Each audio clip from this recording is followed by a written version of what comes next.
What's up, YouTube? It's the Jack Crypto Guy bringing you a time-sensitive update. Now, to go over the day, because it's been really chaotic, we have number one, CPI data.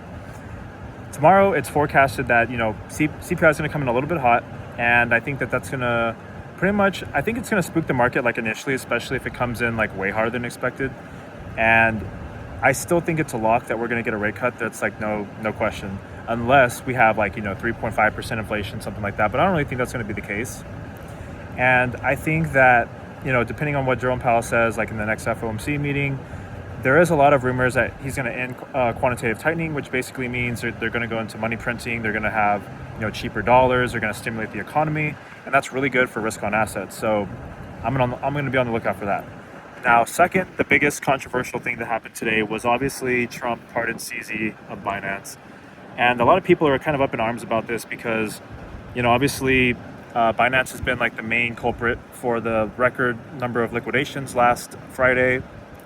Not to mention that I think CZ or Binance directly facilitated, the Trump administration getting into World Liberty Fi with their stablecoin.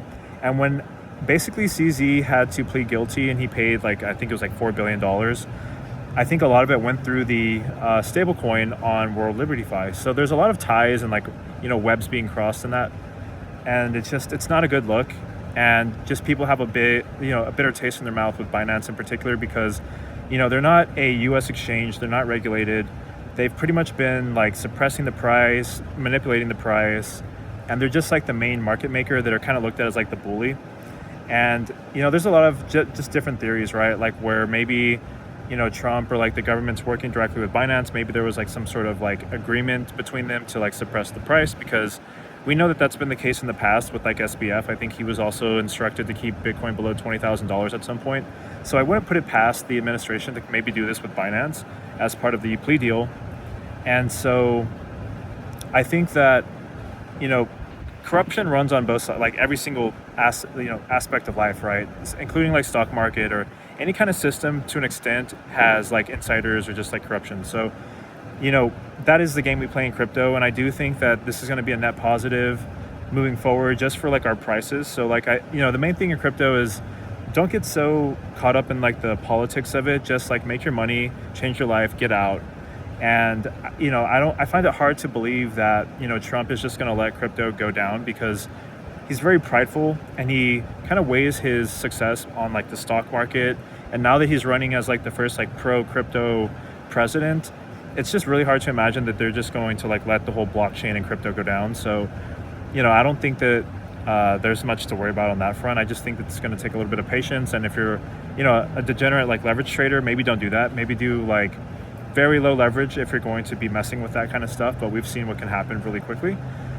So those are two of the main things. Now, obviously, we have a meeting between Trump and the President Xi of China, which I think that they're going to come to some sort of agreement because, it's not good for our economy. It's not good for their economy for them to be in this trade war.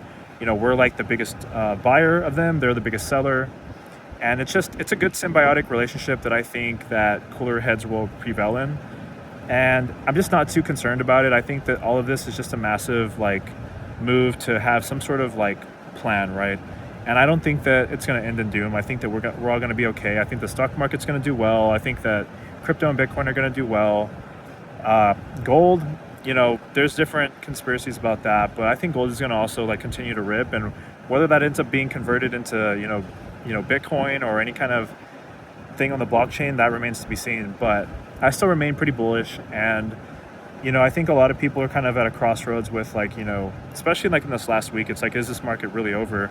Because it's been a lot mentally, even for myself, right? There's a lot of times where you have your conviction, but there are points where you're man, is there a chance that I'm wrong? And what happens if it all goes down 50 to 60%? But then it's also well, should I just hold on because it's already down 30 or 40 or 50%? And if it goes a lot higher, that'd probably hurt a lot worse than me just selling and not sticking to my conviction. So at the end of the day, you have to live with your decisions and your conviction. And if you execute the plan and it pays off, then you feel great. And even if it doesn't work out, you still stuck to your plan, and that's something to be, considered.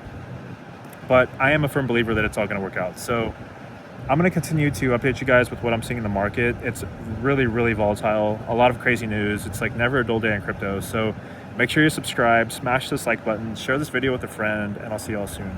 Bye.